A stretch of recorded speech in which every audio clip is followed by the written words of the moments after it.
السلام علیکم ورحمۃ اللہ تعالیٰ وبرکاتہ۔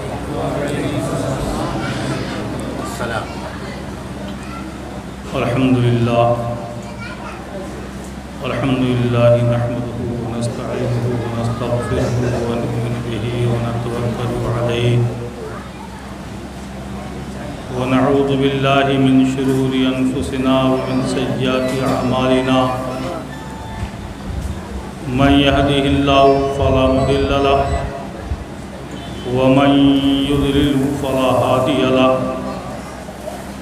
ونشهد أن لا إله إلا الله وحده لا شريك له ونشهد أن سيدنا محمدا عبده ورسوله أما بعد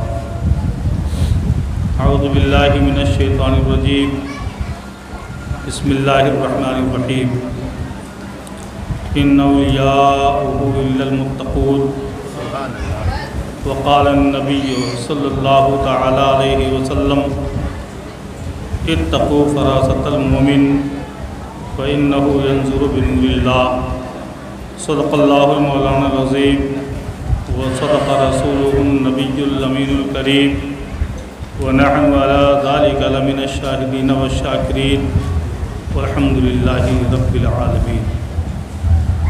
غوث اعظم بمن بے سر و ساما مدد،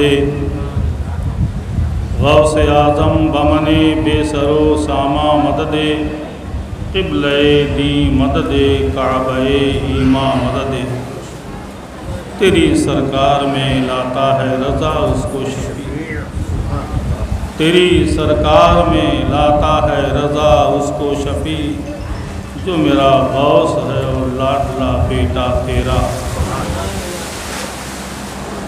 اے دل بگیر دامن سلطان اولیاء، اے دل بگیر دامن سلطان اولیاء، یعنی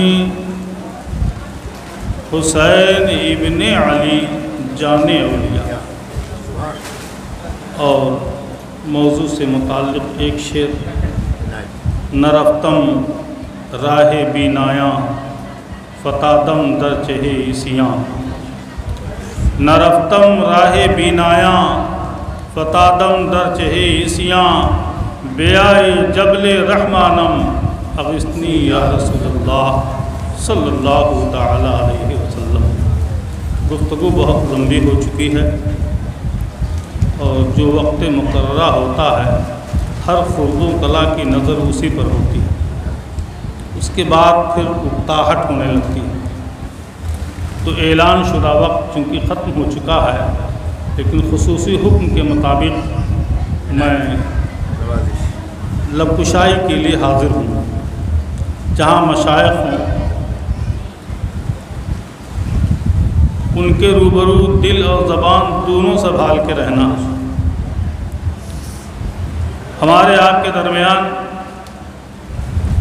ایک ایسے کچکلاہ عالم دین ہیں جن پر ہم سب کی دستاریں قربان ہیں۔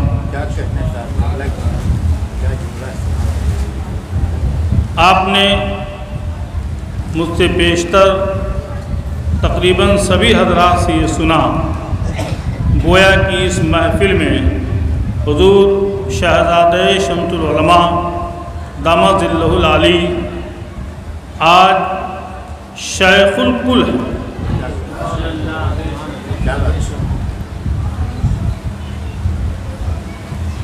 جیسی جس سے جس کی عقیدت ہوگی اتنا ہی اس کے مقام و مرتبے کو کوئی شخص سمجھ سکتا ہے، اور اگر ہمیں عقیدت نہیں ہے تو ہم معرفت کے دروازے تک نہیں جا سکتے۔ جس خانقاہ میں ہماری اور آپ کی حاضری ہے وہ خانقاہ بہرحال دور حاضر میں ایک امتیازی شان رکھتی ہے۔ یہاں جو علماء ہیں اور آپ کے اس اسٹیج کے ناظم اعلیٰ حضرت مولانا قسمت اللہ صاحب قسمت سکندر پوری، یہ تو ہزاروں اسٹیجوں پہ جاتے اور آتے رہتے ہیں، انہیں بخوبی یہ معلوم ہوگا کہ واقعتاً صرف زبان سے یہ بات نہیں کہی جا رہی ہے، امر واقعہ یہ ہے کہ اس خانقاہ کی ایک نرالی شان ہے، اور کیوں نہ ہو، نرالی شان کیوں نہ ہو، اس خانقاہ کے زیب سجادہ اور شہزادگان صوفی ملت کی پرورش و تربیت حضور شمس العلماء کیا کہنے، واہ کی نظر کیمیا اثر فرماتی ہے۔ کیا کہنے، ایک چیز یاد رکھیں کہ کبھی شیخ اپنے مرید کو فیضیاب کرتا ہے، اور کبھی شاگرد اور مرید اپنے شیخ اور استاد کو فیضیاب کرتا ہے۔ اسی لیے پیارے آقا سید عالم صلی اللہ علیہ وسلم نے ارشاد فرمایا، جس کسی کے پاس میری بات پہنچے اس کو دوسروں تک منتقل کرتے رہو، ممکن ہے وہ تم سے زیادہ عالم و فقیہ ہو۔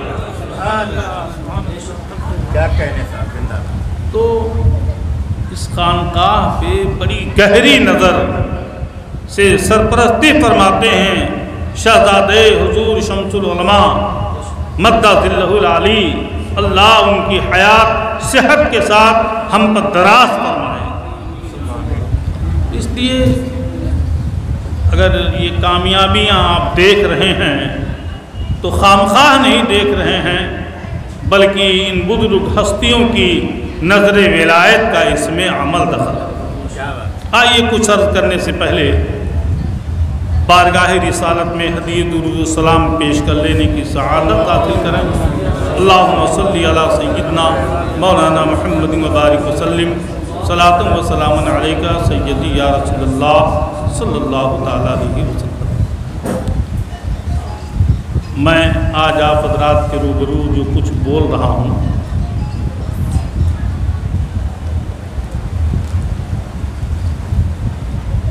یہ دعا ہے صرف حضور شہزادے شمس العلماء کی، کیونکہ میں شب برات کے بعد کووڈ کا شکار ہو گیا۔ لوگ مردہ سمجھ کر مجھے اسپتال لے گئے تھے، اور اس مرض سے بہت کم لوگ بچ کے رہ گئے۔ تو میں نے مفتی شاہ عالم صاحب قادری، استاد دارالعلوم العربیہ دوستپور کے حوالے سے حضرت کی بارگاہ میں دعا کی درخواست پیش کی۔ حضرت تک جب میری درخواست پہنچ گئی تو مجھے اطمینان ہو گیا کہ اللہ رب العزت مجھے ضرور شفا عطا فرمائے، کیونکہ اور بھی 2-4 تجربے ایسے میری نظروں کے سامنے ہیں کہ مشکل گھڑی میں حضرت سے اگر ہم نے دعا کی درخواست کی ہے تو وہ مشکل حل ہو گئی۔ آپ سے بھی میری گزارش ہے کہ ایسے بزرگ علماء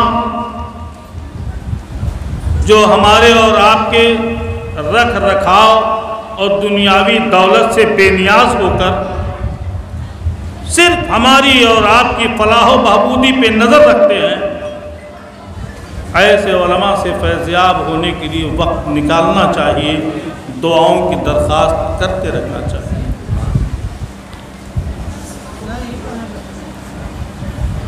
میرے عزیزوں، ابھی صاحب سجادہ حیات علامہ مفتی احتشام عالم صاحب قبلہ نے اپنے بیان میں بہت کچھ ہمیں اور آپ کو نصیحت فرمائی، اور ہماری قوم کو علماء بیزاری کے تعلق سے برانگیختہ کرنے کے لیے بڑے قیمتی جملے ارشاد فرمائے۔ آج ہمارے اور آپ کے سروں پر حکومتی سرپرستی نہیں ہے. ہمارا کوئی بادشاہ نہیں ہے، ہمارا کوئی سلطان نہیں ہے. ہمارے اور آپ کے سلطان اس دور میں مدارس کے جید علماء، خانقاہوں کے مشائخ ہیں. کسی بھی زمانے میں علم کی اشاعت، علم کی ترقی اگر ہوئی ہے تو وہ حکمرانوں کی سرپرستی میں جب علم کا کام کیا گیا ہے تب علم پروان چڑھا ہے اور ترقی کیا ہے. قرن اول سے آپ تاریخ پڑھائیں، قرآن عظیم جو ٹکڑوں میں بکھرا ہوا تھا دور فاروقی میں، دور فاروقی سے پہلے حضرت ابوبکر صدیق رضی اللہ عنہ کے زمانے میں پہلی تحریک چلائی گئی جمع قرآن کی. یہ سرکاری سرپرستی تھی. حضرت عمر فاروق کے زمانے میں باقی کام ہوا، یہ سرکاری سرپرستی تھی. حضرت عثمان غنی کے زمانے میں قرآن پائے تکمیل تک پہنچا، یہ سرکاری سرپرستی تھی. آپ عمرا سلاطین کی تاریخیں چھانٹ کر کے دیکھیں گے تو چاہے وہ اموی سلاطین ہوں یا عباسی سلاطین ہوں، ان سب کے زمانے میں جو علم کی اشاعت ہوئی ہے وہ حکمرانوں کی سرپرستی اور دلچسپی کی بنیاد پر علم دین ترقی کیا ہے. کیا کہنے اور آپ کے دوست سلطان پور، جون پور بلکہ علاقے جس کو آپ شیراز ہند کہتے ہیں، یہاں بھی جو علماء مشائخ کی جماعت آپ دیکھتے ہیں یہ ہما شما کی وجہ سے نہیں جماعت ہے، یہ سلاطین شرقی کے اس ذری کارنامے کا حصہ ہے کہ انہوں نے دنیا کے گوشے گوشے سے علماء مشائخ کو دعوتیں دے کر بلایا اور دین کے کاموں پر لگانے کے لیے مالیات سے انہیں بے نیاز کر دیا. تب دین نے ترقی کیا. اب امت ایسے سلاطین سے خالی ہے. ہمارے اور آپ کے سامنے ہماری سرپرستی کرنے والے اب جو بچے ہیں وہ یہ مشائخ ہیں. یہی مشائخ ہیں. یہاں میں 3 بار یہ سن چکا، گستاخی معاف فرمائیں گے، کہ اس خانقاہ سے تقسیم کیا جاتا ہے لیکن لیا نہیں جاتا. میں عرض کروں گا یہ ان کا بڑکپن ہے. اے خانقاہ سرداریہ کے عقیدت مندوں اور مشائخ و علماء سے محبت کرنے والوں، یہ اس خانقاہ کا بڑکپن ہے اور یہ ان کی امتیازی شان، ان کی یہ بزرگی ہے. لیکن آپ کا طریقہ کیا ہونا چاہیے، آپ کا شعور کیسا ہونا چاہیے، آپ کے اندر سلیقہ کیسا ہونا چاہیے. ہماری خانقاہ سے اگر ہمیں روحانی اور دنیاوی فیض مل رہا ہے تو اللہ نے اگر آپ کو وسعتیں فرمائی ہیں تو اپنے مرشد کے ہاتھ پہ اپنی خانقاہ میں اگر اپنی جائز رقمیں جمع کریں گے تو وہ رقمیں ضائع نہیں جائیں گی بلکہ دین کا اور زیادہ کام ہوگا. کیا اچھی بات ہے. یہ مانگیں گے نہیں آپ سے، مانگنے کی فکر و مزاج بھی نہیں رکھتے، لیکن اگر آپ ہدیتاً دیتے ہیں تو رسول پاک کی سنت بھی ہے. لہذا اپنے کو یہ نہ سمجھیں کہ ہمیں خرچ نہیں کرنا چاہیے. خانقاہوں کو آگے بڑھانے میں مریدوں کا زبردست ہاتھ ہوتا ہے. لہذا اللہ رب العزت نے حضرت شیخ صوفی ملت علیہ رحمت رضوان کے چاہنے والوں، ماننے والوں، ان کے مریدوں میں جو لوگ صاحب ثروت ہیں، اگرچہ زیب سجادہ اور شہزادہ نے حضور صوفی ملت آپ سے 1000 بار انکار کرتے ہیں، لیکن آپ کا یہ فریضہ بنتا ہے کہ اپنی خانقاہ کو مضبوط سے مضبوط تر کرنے کے لیے جیسے آپ آ کر کے اس کی مدد کرتے ہیں، سماعت سے مدد کرتے ہیں، حاضری دے کر کے مدد کرتے ہیں، ایسے اپنے مالی تعاون سے بھی اس کی مدد کریں. کیونکہ مفتی احتشام عالم صاحب نے اپنے کندھے پر قوم و ملت کی جو ذمہ داریاں اٹھا رکھی ہیں یہ صرف ان کا فریضہ نہیں ہے بلکہ یہ ہم سب کی ذمہ داری بنتی ہے، ہونا چاہیے۔ آقا کریم رؤوف الرحیم صلی اللہ علیہ وسلم جود و سخا کے ابر رحمت تھے، لیکن بوریا نشین صحابہ اعظام سے آپ نے ان کے تکمے اور بٹن بھی چندے میں وصولے ہیں، ان کی ٹاٹ بھی ان سے آپ نے مانگے ہیں، کھجور کی بوریاں بھی آپ نے ان سے طلب کی ہیں۔ تو اگر ان کا نمائندہ، ان کا نائب آپ کی سرزمین پر بیٹھ کر کے امت کی رہنمائی کر رہا ہے، ملک کی رہنمائی کر رہا ہے، علماء صلاح کی خدمات میں مصروف ہے، تو ہمارا بھی یہ فریضہ بنتا ہے کہ ہم اس میں دامِ درمِ قدمِ سخنِ حصہ لیں۔ اور سن لو، بہت دیر ہو گئی، کاش یہ دونوں شخصیتیں صرف 10 سال پہلے اس طرف توجہ فرمائی ہوتی تو آج جونپور کی سرزمین پر مسلک اعلیٰ حضرت کی کوئی یونیورسٹی ہوتی، اس لیے کہ ان دونوں شخصیتوں سے ایسے ایسے لوگ جوائنٹ ہیں اور ان سے مربوط ہیں، ان کی ایک اشارے پر یونیورسٹی قائم کر سکتے تھے لوگ۔ امید ہے زیب سجادہ خانقاہ قادریہ سرداریہ کے سردار مولانا انتخاب عالم صاحب قبلہ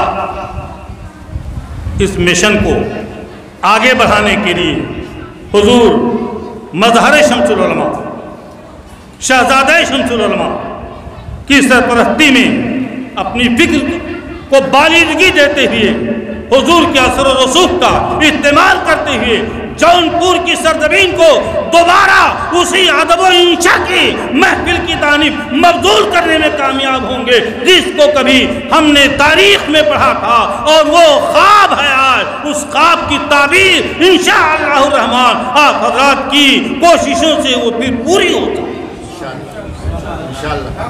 بہت بڑی سوچ، زندہ باد۔ اور میں نے ایک نوچندی کے موقع پہ جہاں تک مجھے یاد آ رہا ہے عرض کیا تھا کہ بہت زیادہ جگہ جگہ دارالعلوم کی ضرورت نہیں ہے۔ معاف کیجئے گا مجھے، میں تھوڑا آزاد خیال ہو گیا ہوں، اس لیے کہ اتنا کچا مال نکلنے لگا ہے ان فیکٹریوں سے جس سے قوم کو مایوسی ہو رہی ہے۔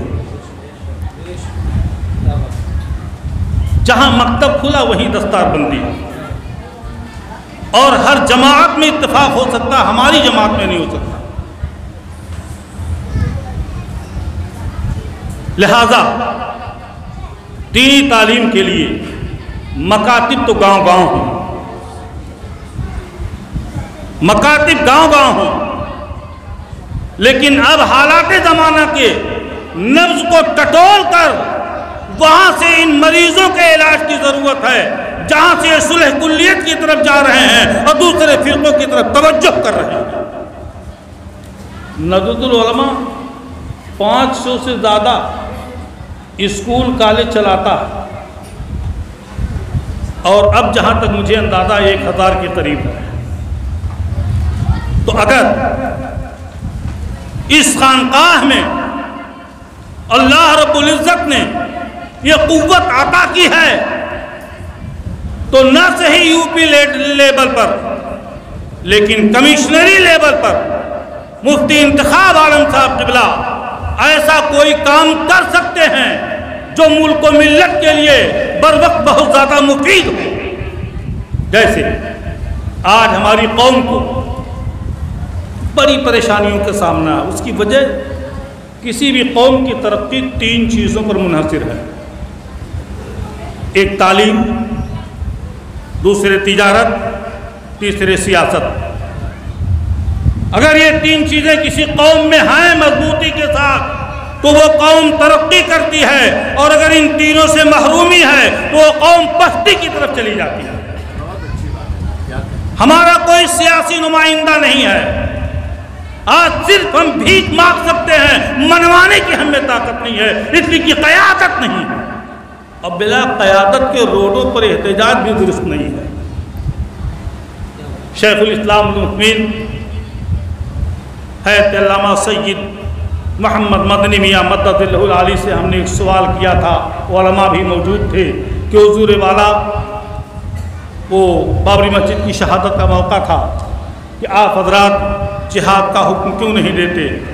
تو آپ نے ارشاد فرمایا جب ہمارا امیر ہمارا سلطان نہ ہو تو جہاد کا فتویٰ دینا خودکشی کے مترادف ہے۔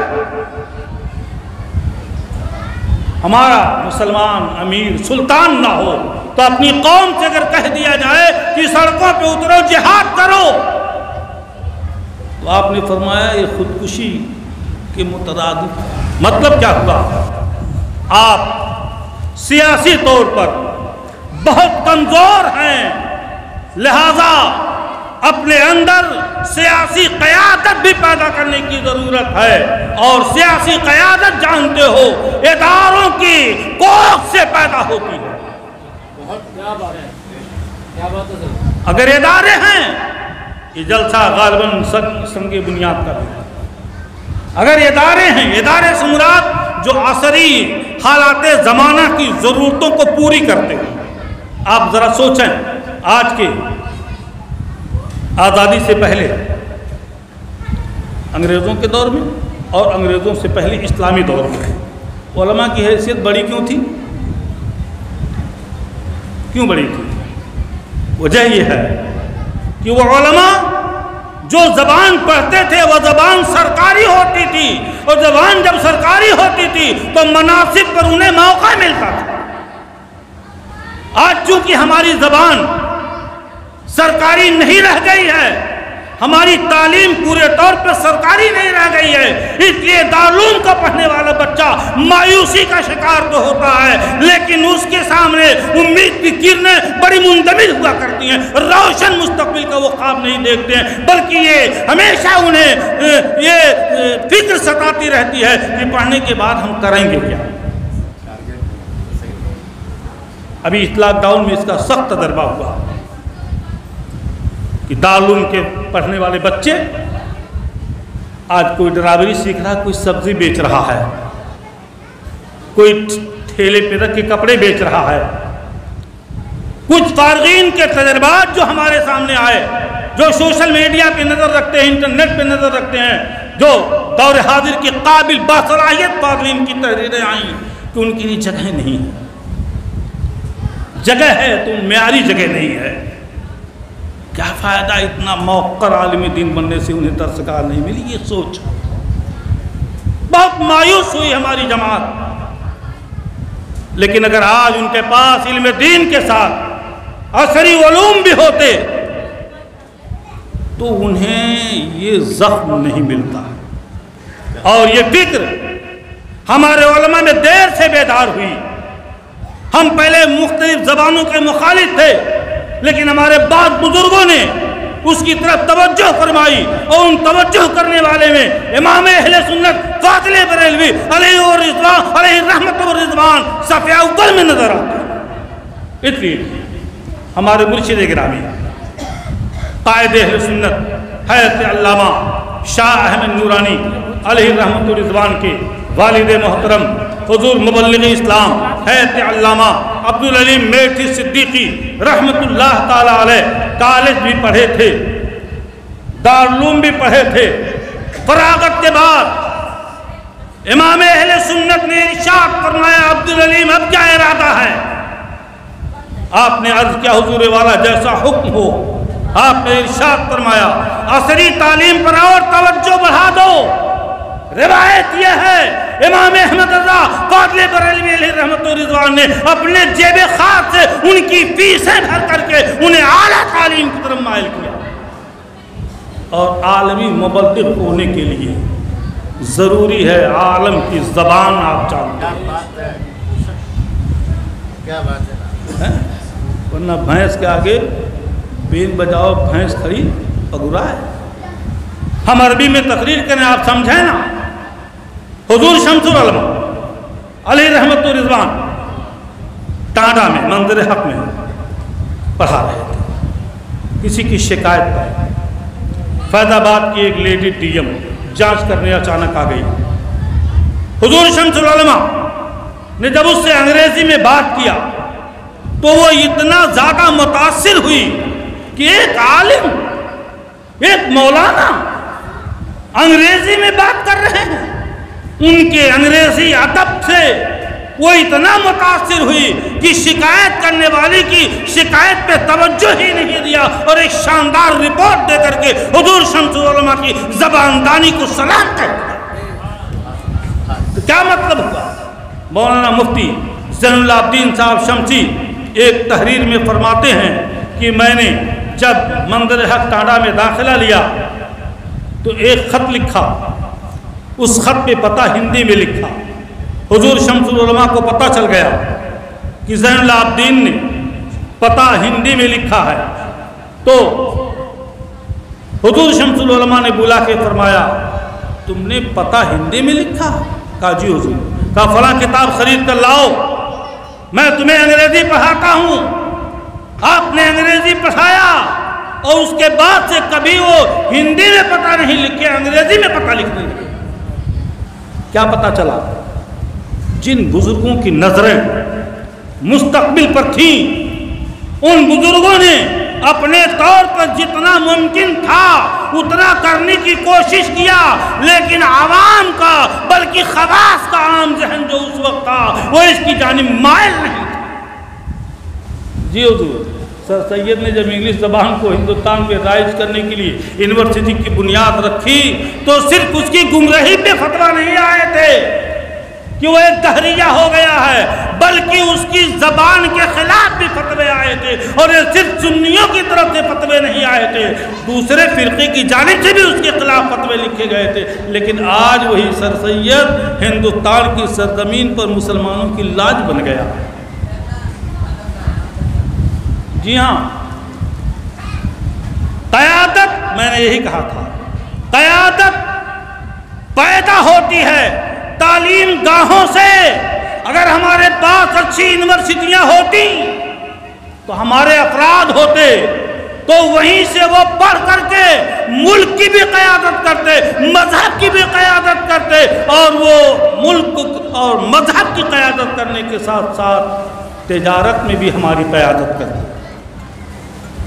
لہذا اللہ رب العزت نے اس خانقاہ کو الحمدللہ بہت امیر بنایا ہے، اور بہت سارے عمراء درویش زمانہ کی جھولی میں ہیں۔ حضور والا کا اگر یہ اشارہ ہو جائے، اور میں کہتا ہوں قوم کی محبت میں حضور والا کو اب کھل کر کے یہ اشارہ کرنا چاہیے، اپنے نائبین کے ذریعے آپ کو چاہیے کہ اس خطے جونپور شیراز ہند کو اس کی تاریخ کی یاد دلا کر کے اس کی تاریخ کو دوبارہ واپس لایا جائے۔ اور یہ جب ہی ممکن ہے جب غیروں کے بالمقابل ہمارے پاس یونیورسٹی موجود ہو۔ آپ کو گمراہ کرنے کے لیے، آپ کو بدمذہب بنانے کے لیے آپ کے حاشیے پر بڑے بڑے ادارے قائم کیے جا چکے ہیں۔ ہمارے پاس ان کے سامنے مکاتب ہیں، چھوٹے چھوٹے ائمہ مساجد ہیں۔ ہم ایٹم بم کا مقابلہ لاٹھی سے کریں گے؟ لہذا دنیا جو زبان سمجھتی ہے اسی زبان میں بات کرنے کی صلاحیت پیدا کرو، اور اگر یہ نہیں کر سکتے ہو، ہماری خانقاہوں نے وہی کیا تھا جس زبان کو دنیا جب سمجھ رہی تھی، خانقاہوں نے اسی زبان کا استعمال کیا تھا۔ جب دنیا بکھر رہی تھی، جب دنیا بھاگ رہی تھی، جب دنیا متصادم تھی، جب دنیا میں اخلاقیات نہیں تھا، جب دنیا کے دلوں میں دوری تھی، تو ان صوفیاء نے دنیا کے دلوں کو متحد کرنے کے لیے ایسی روش اختیار کیا، ایسا طریقہ اختیار کیا کہ ٹوٹے ہوئے دلوں کو جوڑ کر متحد کیا تھا۔ آج وقت کی پکار ہے، ہماری قوم بے تجارت ہے، ہماری قوم بے قیادت ہے، ہماری قوم بے تعلیم ہے، ان میں تعلیمی بیداری پیدا کرنے کے لیے ایسے مجاہدوں کو کھل کر کے سامنے آنے کی ضرورت ہے، اور یہ مجاہد تنہا یہ کام نہیں کر سکتے ہیں۔